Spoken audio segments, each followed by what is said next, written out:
betrays thee. One sword and these thy rights shall guard, unfaithful heart shall praise thee.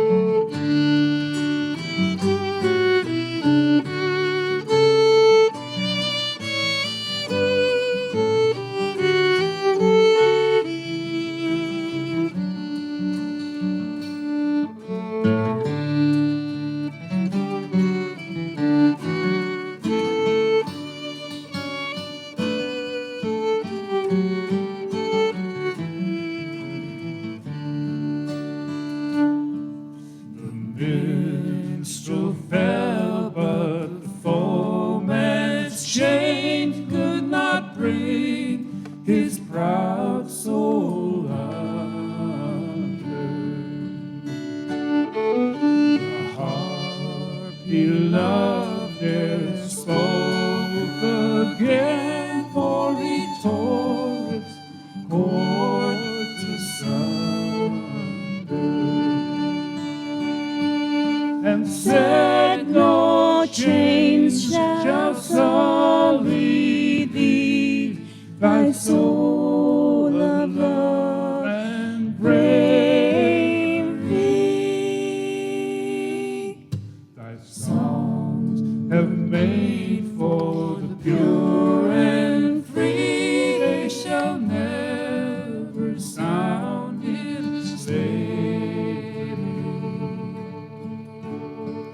And said, no chains shall sully thee, thy soul of love and bravery. Thy songs were made for the pure and free, they shall never sound in slavery.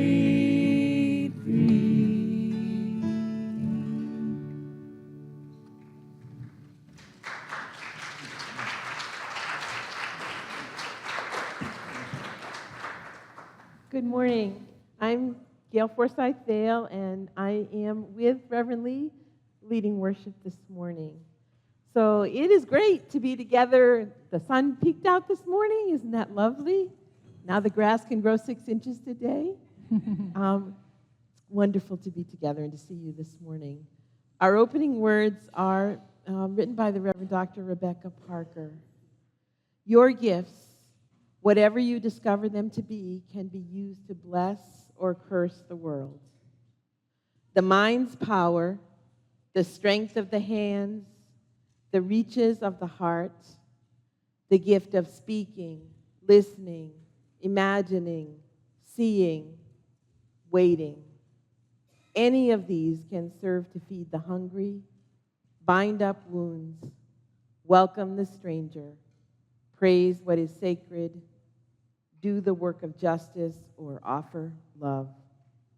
You must answer this question. What will you do with your gifts?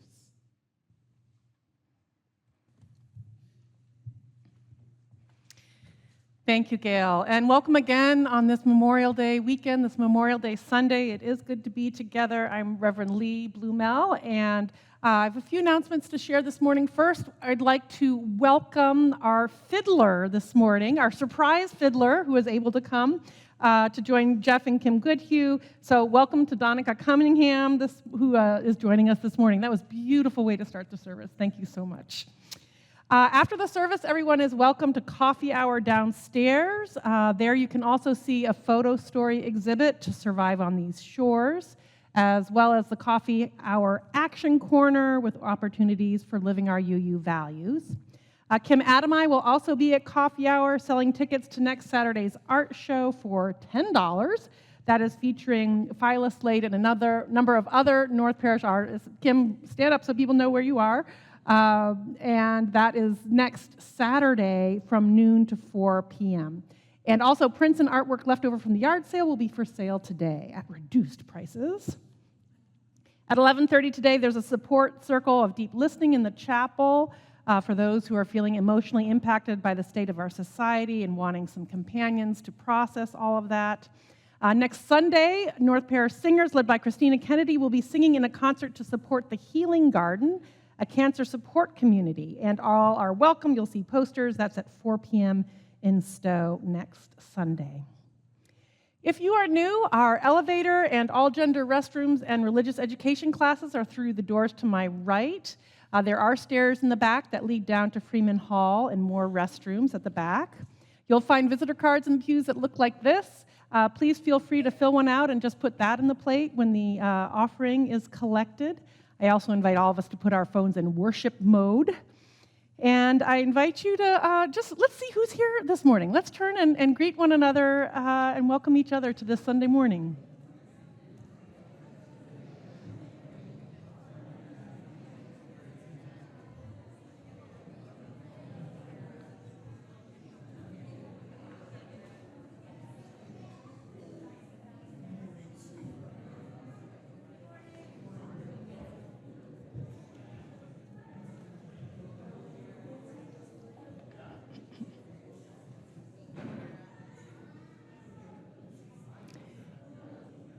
If we are well greeted, I'd like to invite us to join in singing our opening hymn. It's in the gray hymnal, number 40, "The Morning Hangs a Signal."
This time, I'd like to invite Augusta and Rhea, Gail's grandchildren, to come forward to light the bell with her and to light our chalice, which is an ancient symbol of communion and equality, of mystics and heretics, reformers and refugees, artists, activists, and Unitarian Universalists everywhere. And I'd like to invite Jeremy to come forward to lead us in our chalice lighting words.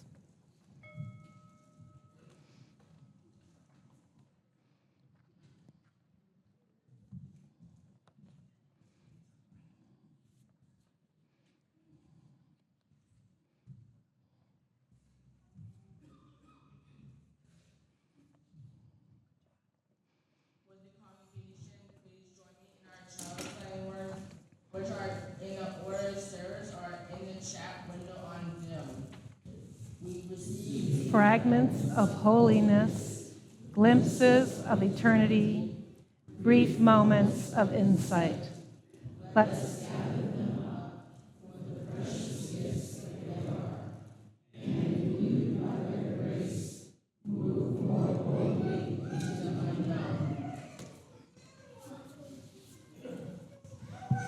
I think it's time for any children that would like to have a story to come on up and sit in the front. It's actually a conversation. find a seat on the rug right here. Anyone else want to come up? You can also stay with your parents if you want, but we welcome everybody to come forward if you'd like. We have a special visit today. I know.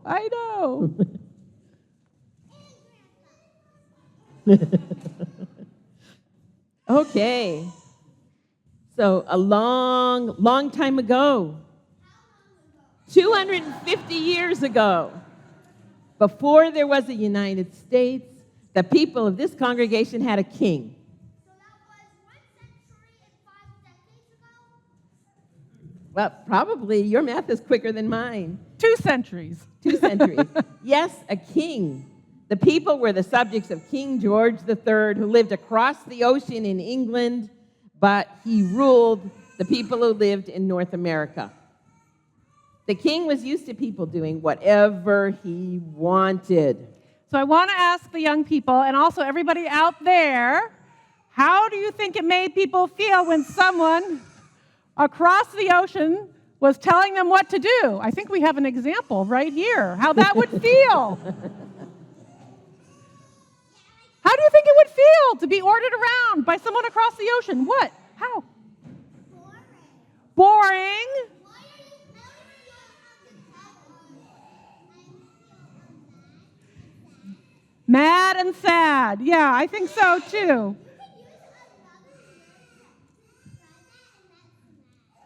Yeah. So, reminded as we all are of how upsetting it is to be ruled by a king, that congregation was all abuzz with a big idea, which was that everyone deserves a voice on things that concern them, which is one of our UU principles. And 250 years ago, people used their voices.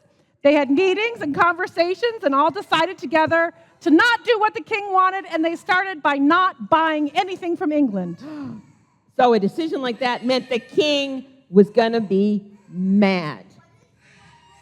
The people of North Parish and the other towns and cities, they didn't know what the mad king was going to do, but he was going to be mad, and there would be consequences.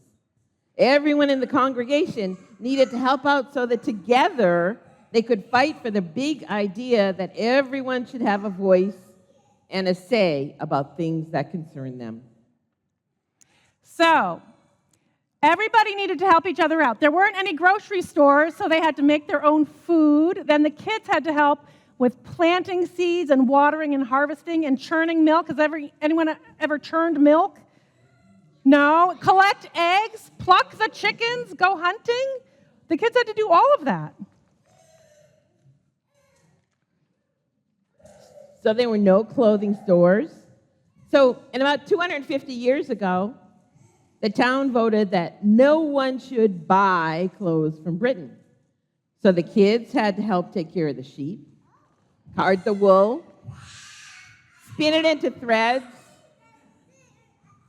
sew and embroider clothes. Children helped out in other ways, too. I think Brendel's having a rough morning all of a sudden. The children helped out in other ways, too. They rolled bandages, they were cooking, they were caring for smaller children. Kids who could run fast. Anybody here can run fast? Kids who could run fast brought messages from one family to another because there were no telephones. Yeah. Everyone had a part to play in what became the American Revolution. So we remember those people from a long time ago because it was 250 years ago, and they helped all do some big things. And I'm wondering if any of you help out in your families and how you might do that. Do you clean up after yourself or take care of pets or help set the table maybe? How do people help? Anyone helpful in their families? Excellent. Excellent. 50 years ago, but how many hours, how many minutes, how many seconds, and how many milliseconds? You all can work on that, figuring out how many hours, minutes, and milliseconds are involved in 250 years. But we're going to sing the kids on their way, and they're going to talk about how they can help Yes. going forward.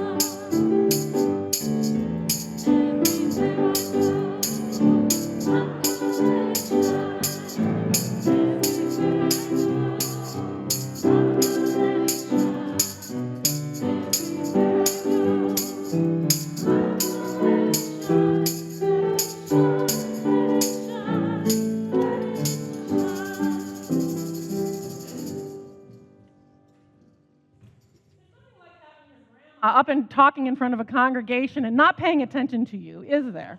That's what you wanted. I'm not really sure, but there we go. All right, we're going to begin with a reading. And our reading this morning is from the book And Firm Thine Ancient Vow, the history of the North Parish Church, 1645 to 1974 by Juliet Haynes Mofford. This is a history from the point of view of Europeans who began settling on Pennacook land 130 years earlier. At that time, there was one town, Andover, encompassing the land of both North Andover and Andover. And chapter 8 is entitled, The Reverend William Sims Sees North Parish Through the American Revolution. From our viewpoint, the Revolutionary War was inevitable and a given, but it was not from the perspective of the members of this congregation in the 1760s and 1770s. They were figuring things out as time unfolded and promoted a nonviolent resolution to the conflict with King George for over a decade, even as they prepared for the worst. On this 250th anniversary, Reverend Lee and I would like to take more time than usual to share some of the history to which this congregation is directly connected. You will hear evidence of desires for peace, fairness, consent, the alleviation of suffering and of violence, and the use of democratic discernment, voting, and the legal system, all of which we still promote today. We begin in 1763, 11 years before the first battle of the Revolution. Mofford writes, New England had taken its place at the head of the revolt against King George, and Andover made its cry for liberty heard. In 1763, the citizens of Andover instructed their representative at General Court not to give assent to any act by which internal taxes are imposed in any other way than by the Massachusetts General Court. 2 years later, in 1765, a North Parish committee wrote another letter urging the repeal of the Stamp Act and also a plea for nonviolence. Mofford shares, it was the duty of every friend of liberty to use all legal measures against the king's acts, repelling tyranny and to establish rights entitled to us as men and Englishmen, but the mother country did not let up.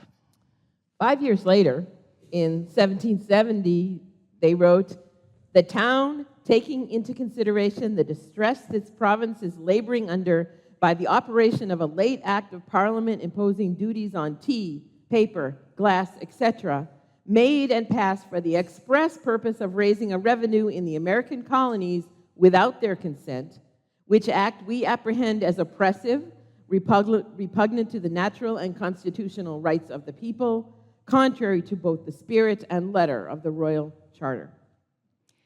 3 years later, on December 16th, 1773, 340 chests of tea were destroyed in Boston Harbor in what became known as the Boston Tea Party. Yes, Mofford writes this, After the colonists protested by dumping tea shipments into Boston Harbor in 1773, the British retaliated by closing the port to trade. The Reverend William Sims now urged home industry from his pulpit as a display of American self-reliance. Let us show ourselves in Britain that we are quite able to feed and clothe ourselves. 1 year later, by 1774, self-production had become mandatory in Andover. It was recorded, the town accepts every article and clause of Continental Congress requesting non-importation, non-exportation, and non-consumption of British goods. Anyone over 21 who neglects to sign shall have his name published in the Essex Gazette as an enemy to the country. Marford writes, religion took second place to politics in the minds of members of the North Parish Church now. In fact, New England ministers who did not preach or express involvement with the issues of the day were liable to find their pews deserted. Active resistance to the British Crown rule was not actually preached from Reverend Sims' pulpit, but the overriding message was to unite in the common cause. Though Reverend Sims gave no call to arms, he did urge his congregation to prepare to defend themselves for what seemed to be ahead. In 1774, 10 town meetings were called at North Parish. 2 months after the Boston Tea Party, in February 1774, the Philadelphia Resolves were adopted as the sentiment of the town. Military companies were being formed. In June 1774, amidst increasing war clouds, an inventory of ammunition belonging to the town was ordered. By November 1774, militia companies were assembling each week for training and instruction. North Parish's Moody Bridges, now representing Andover at General Court, was, quote, instructed to join with fellow members if they deem it expedient or necessary in resolving themselves into a provincial congress. January 1775. A 16-man committee of safety was appointed to help suppress mobs and riots. On the 19th of April, 1775, 4 companies, making a total of 329 men from the Andovers, marched to Lexington, but arriving after the battle, pursued the retreating British regulars back to Cambridge. The following day, a number of aged men or those otherwise unable to bear arms rode to Cambridge with provisions. Here ends the history lesson and our reading. I invite us to join now in a time of contemplation and meditation and prayer, each using this time as best for them. We begin with lighting candles of joys, sorrows, and remembrance. And this morning, if any would like to share those who have died in the military while serving, you are, of course, welcome to share that. There are yellow slips of paper in the pews, and you can write something on there that you would like to share with the congregation, that you'd like me to share.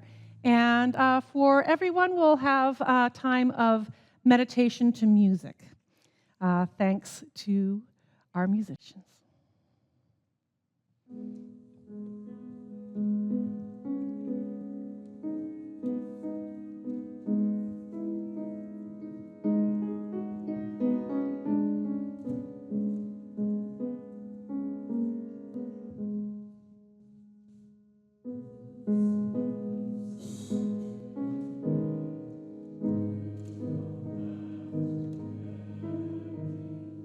Weight of the world in your muscles and bones.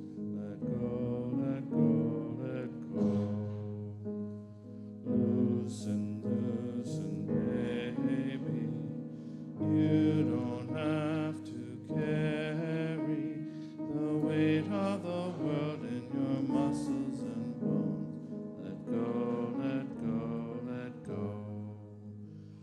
Holy breath and holy name, will you ease this pain? Holy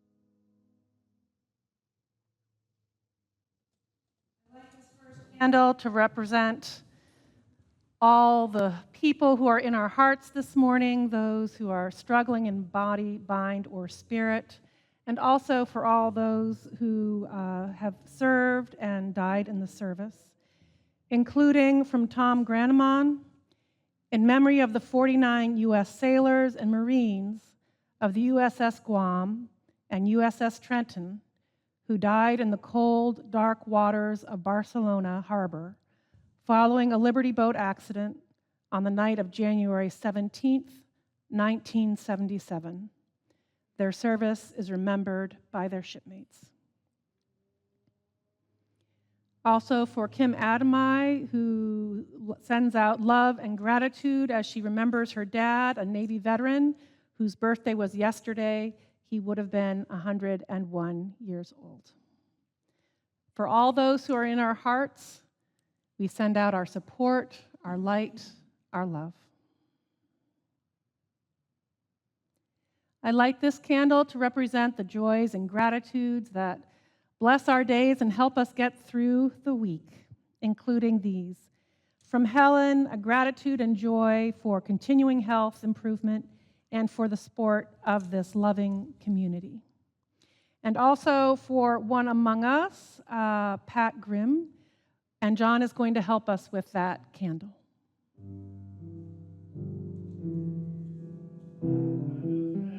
Mending a fuse when the lights have gone. You can knit a sweater by the fireside. Sunday mornings, go for a ride to church. Doing the garden, digging the weeds. Who could ask for more? Yes, I still need you. Yes, I still feed you. Now that you're 64, happy birthday.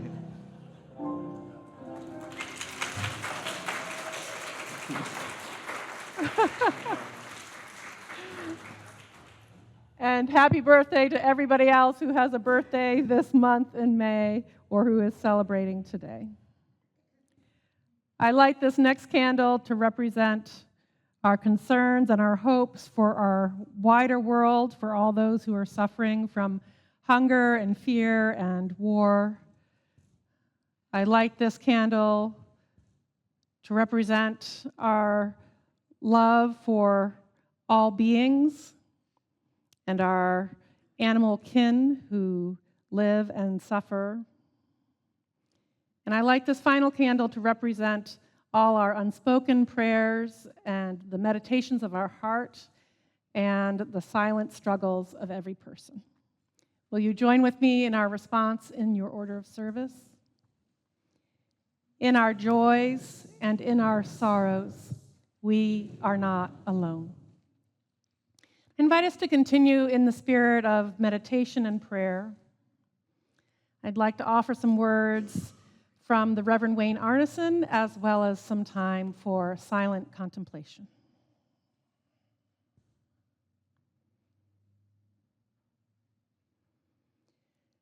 Spirit of life, we gather this Memorial Day weekend surrounded by a cloud of witnesses.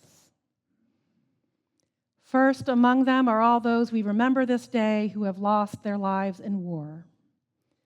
Members of the armed forces, civilians in service, innocent bystanders, and children.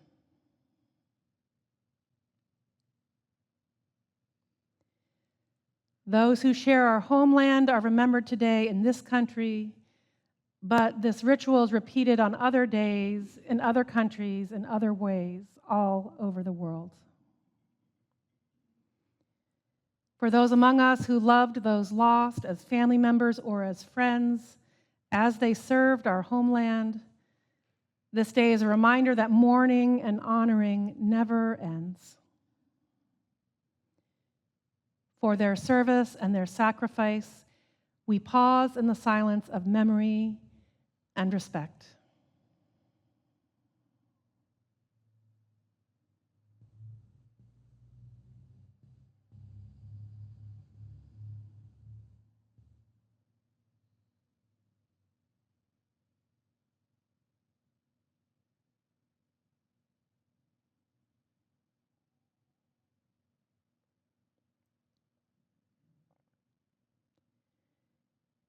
We cannot forget the other witnesses this day, all those who currently serve in the armed forces. We pray for their safe return. We pray for those whose careers have been in the service, who are being rejected and forced to retire. We give thanks for all those who returned from service, who knows war's aftermath and the toll that it can take on the human heart. Though this Memorial Day is dedicated to those lost in war, all the beloveds we have lost are present to us this day. We hold their names and their faces in our mind's eye. We recall the gifts they gave to us through the strength of their being, the depth of their love, the courage of their dying, and the fullness of their living.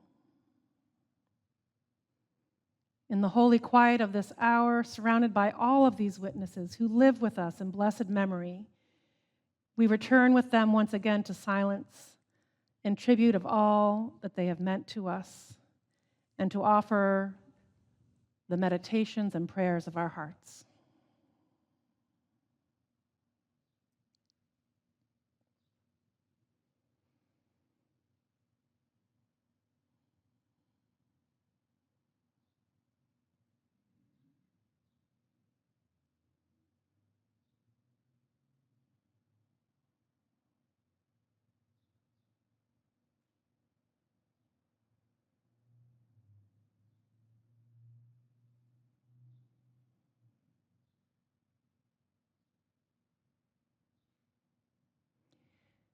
May we offer our love to a beautiful but hurting world.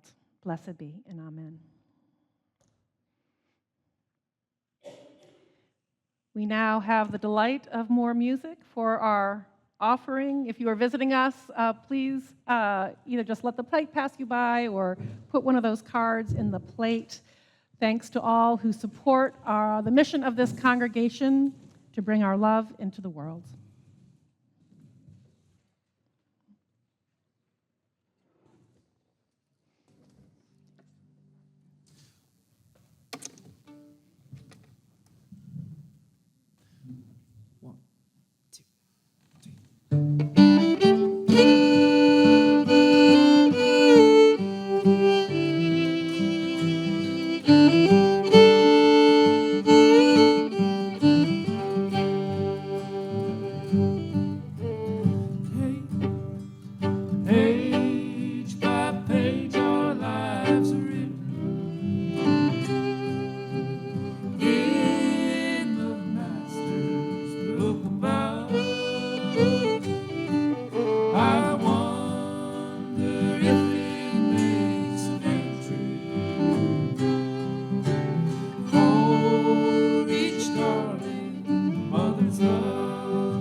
Soon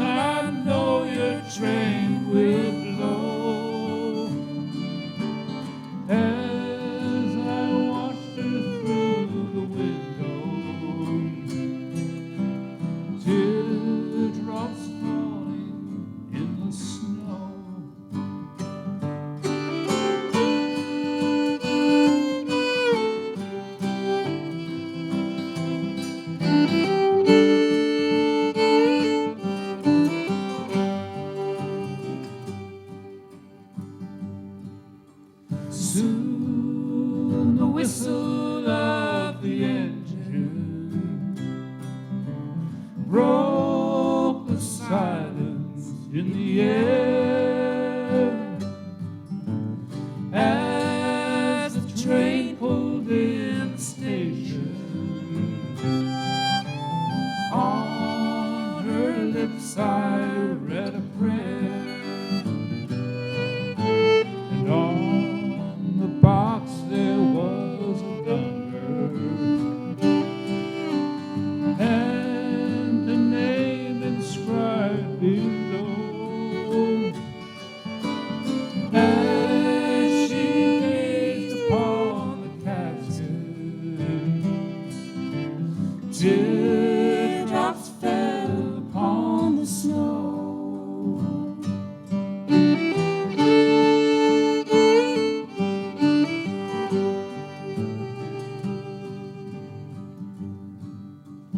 There's a new made grave waiting, and its depths dark and cold, just to claim this mother's darling. War for her is taken toll, but I'm sure they'll meet in heaven, where God's children always go. And I always will remember teardrops falling in the snow. And I always will remember teardrops falling in the snow.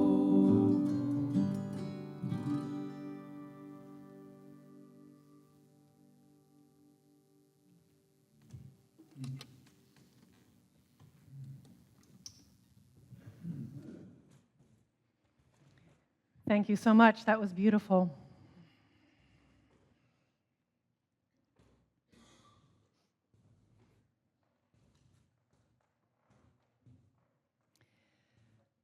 "329 men marched from Andover to the first battle of the Revolutionary War.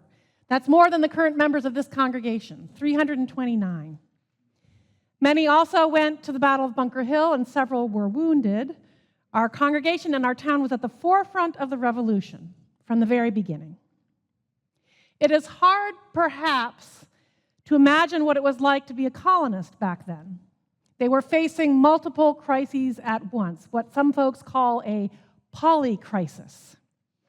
The political crises of oligarchy and militarization, the social crises of polarization and enslavement, an economic crisis brought on by high tariffs, and for some, a spiritual crisis brought on by new ideas and shifting religious identities. The only thing going for them was that the Industrial Revolution hadn't happened yet, so the earth was a better place. Still, all those other stressors, political, social, economic, religious, were quite enough. The king kept imposing these ridiculous tariffs or taxes on imported goods, and he would not listen to reason or the pleas of the people's representatives, and he punished the many. He punished everybody, including women and children, along with those deemed his enemies, closing off the entire port city of Boston after the Sons of Liberty dumped the tea. The colonists were increasingly having to tighten their belts, live more frugally, and depend on each other for just about everything.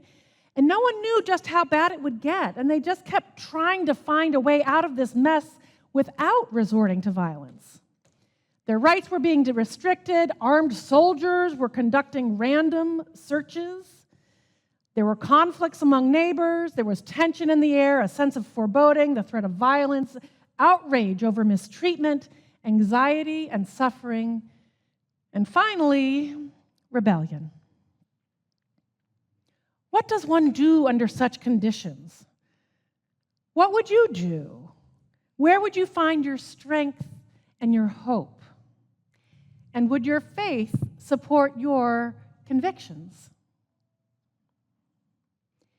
In the mid-1700s, the Fourth North Parish Meeting House was the epicenter of the community.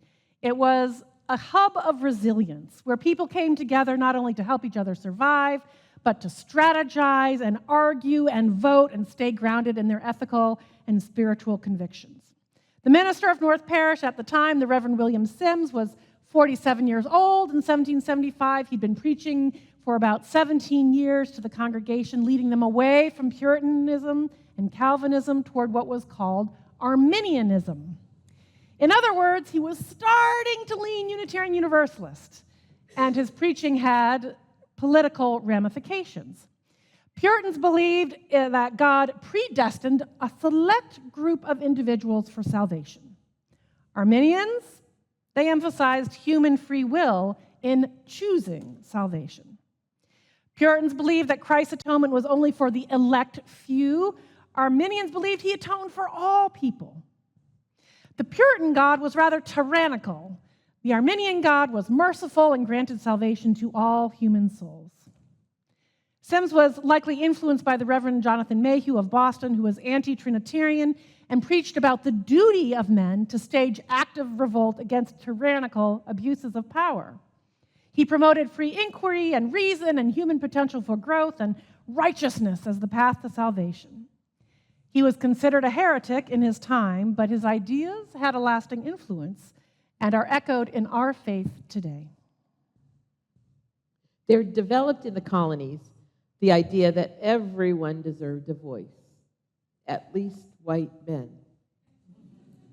Colonists no longer felt bound by the old feudal and class systems in England, where status, ambitions, and possibilities in life were determined by one's place in the social hierarchy from the time of birth. And favors were granted through personal connection. Here in North America, everything seemed possible. Hard work could provide a way to rise in social status and position by acquiring wealth and land. The colonists simply didn't see or acknowledge the ways in which land taken from indigenous people and the labor of those who were kidnapped from Africa and sold into slavery were key ingredients in the breakdown of the old social order. This allowed the rise in society where white men could dream big dreams and see infinite possibilities before them. And some of those big dreamers are familiar to us today. The town fathers, honored on street signs and monuments, and lauded in the histories of Andover's North Parish.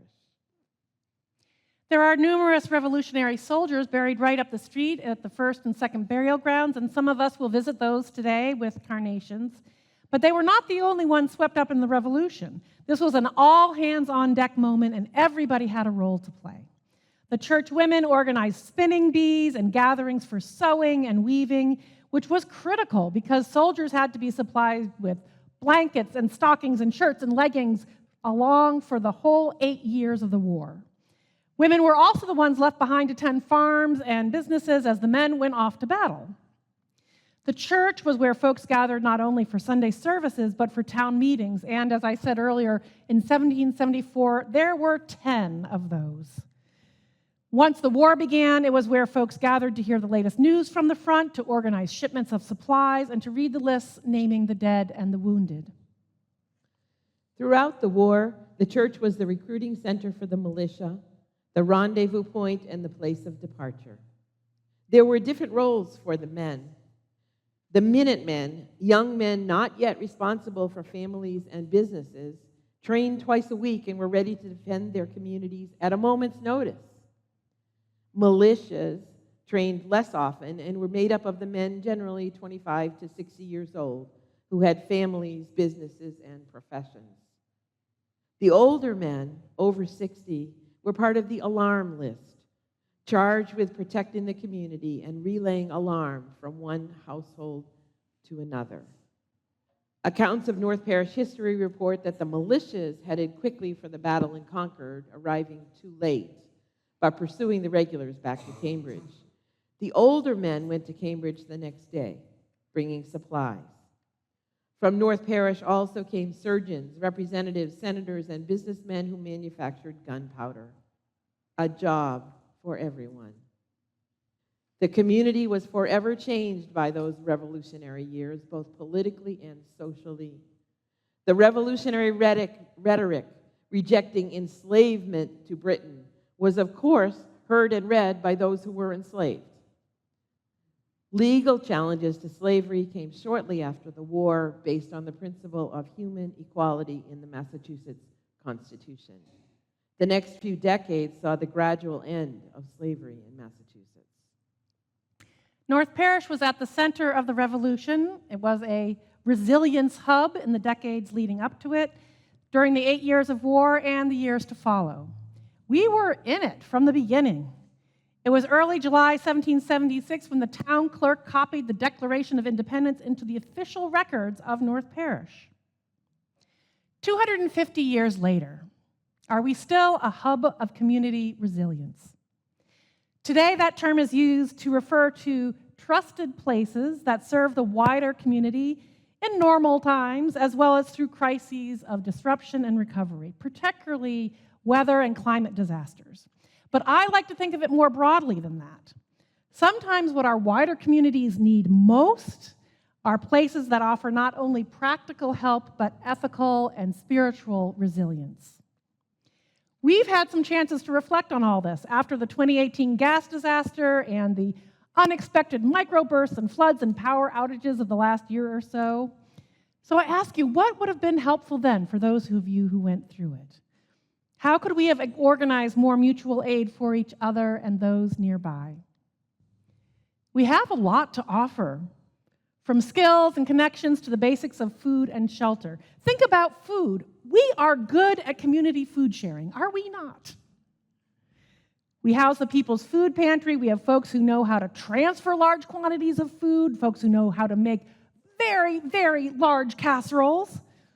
We have youth who can mass-produce sandwiches and a refrigerator that can hold ready-made meals. We have a lot of practice at running old-fashioned potlucks and soup lunches. We have folks who know about gardening and eating low on the food chain. We can do food. Think about shelter and our space. What a beautiful asset there is here. We have a section of the building that can stay cool in case of extreme heat, as long as the power stays on. We have accessible, multi-use meeting spaces for gatherings, vigils, hymn sings, and speeches. We have restrooms, but alas, not a shower. We have pews with cushions if they were ever needed in an emergency for sleeping. We have a copier, computers, Wi-Fi, landline phones. This can help if anyone ever needs to reach loved ones or apply for benefits from FEMA.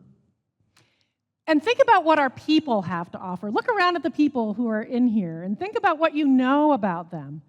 We have folks who know how to run a Red Cross blood drive. We have someone who's an expert in ham radio. We have a few folks who are very good with chainsaws, thankfully. We have knitters making hundreds of hats and mittens. We have folks who know how to make little pillows out of cloth and beans that you can heat in your microwave. And I'm not kidding when I say that those were my family's saving grace during the 3 months we lost power in 2018. Sometimes it's the seemingly small things that make all the difference. We have folks who have helped others apply for benefits and folks who are learning de-escalation techniques. We have folks who know how to do funerals. We have lots of people who are good listeners, who aren't afraid of emotions. We have people who can make an eye-catching poster, and a few who know how to use Robert's Rules of Order. We have folks with great T-shirts and pins that they wear to rallies to let GLBTQ plus folks know that they're not alone. We have youth who know how to make memes on their phones or connect with people all over the world. We have folks who can sing. This Wednesday, we'll have our first Peace and Justice singing session. So if you want to learn what a singing horseshoe is all about, just show up. It's all about creating joyful safety. So we are a hub of resilience, and we are well connected to other congregations and nonprofits in our rural, suburban, urban Merrimack River Valley. We're connected to all the Unitarian Universalist congregations in New England and across the nation, and we might even realize one day that our resources and passions and skills and connections call us to have a role in history. So what do you think about that role? How might we support your personal resilience? And what might be helpful to others? We'd love to gather some communal wisdom and take a few minutes to talk to each other. We have time before the end of the hour. There may be some easy steps that you think are wise, like acquiring battery storage to be able to offer emergency charging of cell phones and medical devices, a refrigerator for medication. You might want to prioritize teaching our youth de-escalation and other peaceful techniques, or protest singing, or teach them how to operate a ham radio. Who knows? One day we might need that. Imagine that. We might want to offer space for town trainings on emergency preparedness, connect with folks who offer trauma support. We might want to keep inviting the neighborhood in to create social cohesion. So, what would be helpful to you or others? Let's take a few minutes to talk to each other. Scattered throughout the pews, there are a few sticky notes. If you come up with a great idea you want us to know, you can just put it on one of the windows. And next week, there's going to be a conversation about all of this after the service. We might create a group to formalize our ideas, so keep them percolating. We are living through historic times. Let us live through them together. Let's turn to each other and just share our thoughts, and after that, we'll sing.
Minutes for this conversation stuff.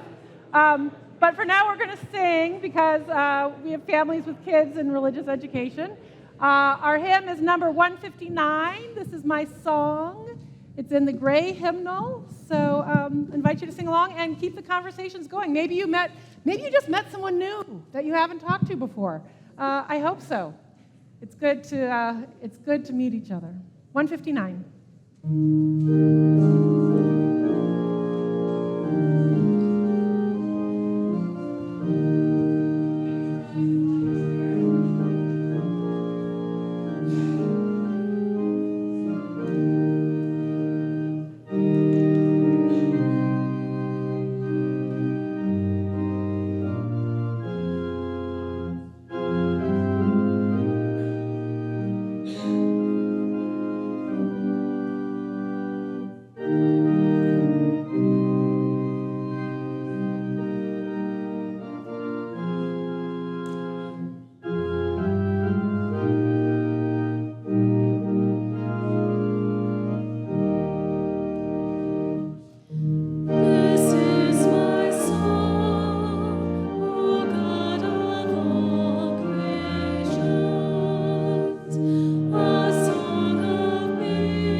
As we close our service today, I want to give a shout out to a number of people. Worship is a team sport. I want to first of all thank Gail Forsyth-Vail for leading this service.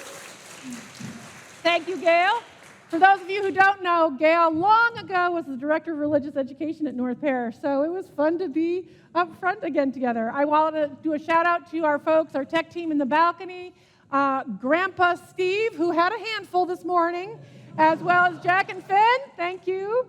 And yes, thanks to our ushers, our greeters, our coffee hour hosts. There is coffee downstairs and that wonderful exhibit. I do encourage you to go downstairs and take a look. This is the last Sunday it will be there, so please go and read some of those really beautiful human stories.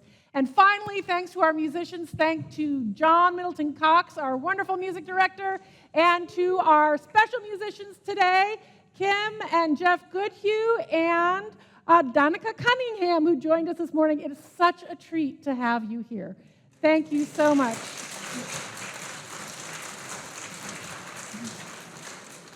And now will you join with me in our words to extinguish a chalice? Keep alert, stand firm in our faith, be courageous, be strong. Let all that you do be done in love. May we go out today with the spirit of some joy and peace in our hearts, even as we remember, and may we open our hearts to receive the small blessings of the world which may come our way, and may we be a blessing. Go in peace.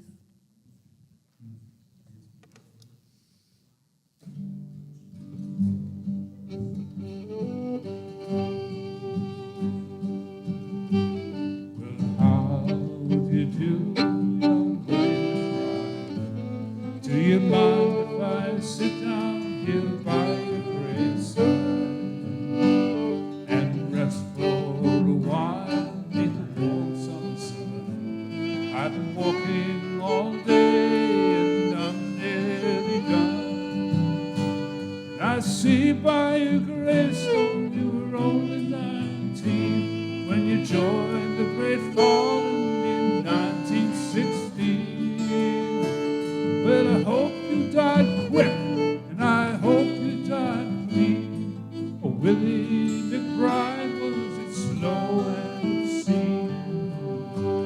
Did they beat the drum slowly? Did they play the fife lowly? Did they sound the death march when they lowered you down? Did the band play the last post and chorus?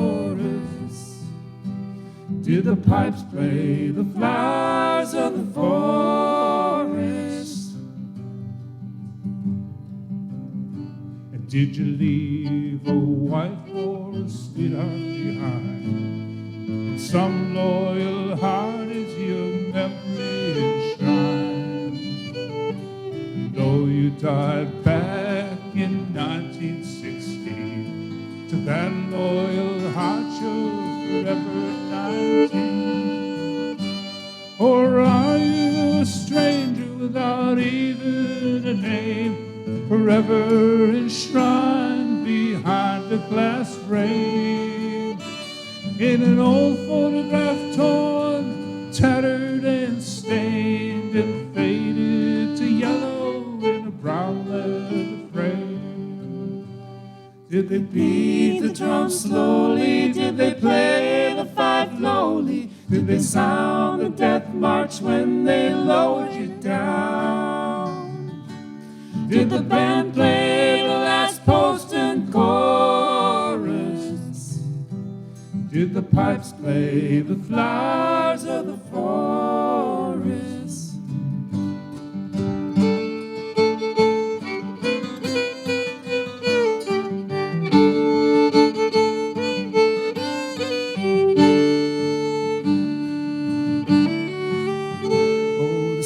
Shining down on these green fields of France.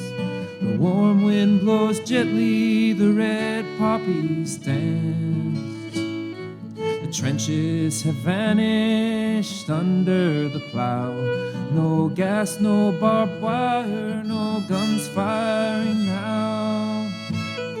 But here in this graveyard, it's still no man's land.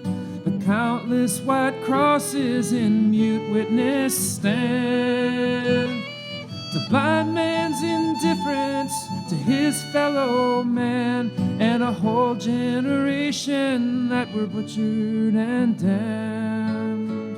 Did they beat the drum slowly? Did they play the fife lowly? Did they sound the death march when they lowered you down? Did the band play the last post and chorus? Did the pipes play the flowers of the forest?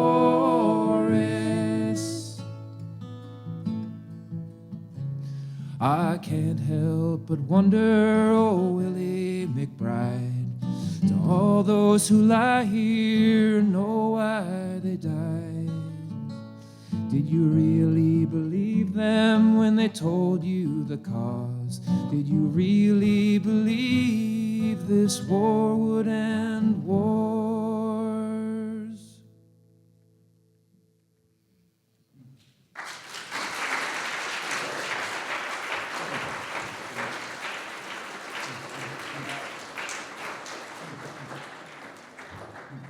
Thank you.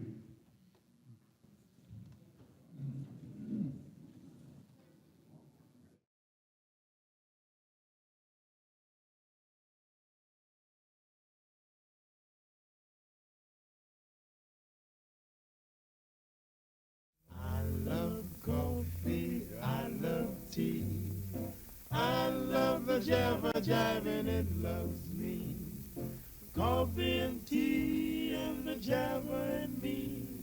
A cup, a cup, a cup, a cup, a cup.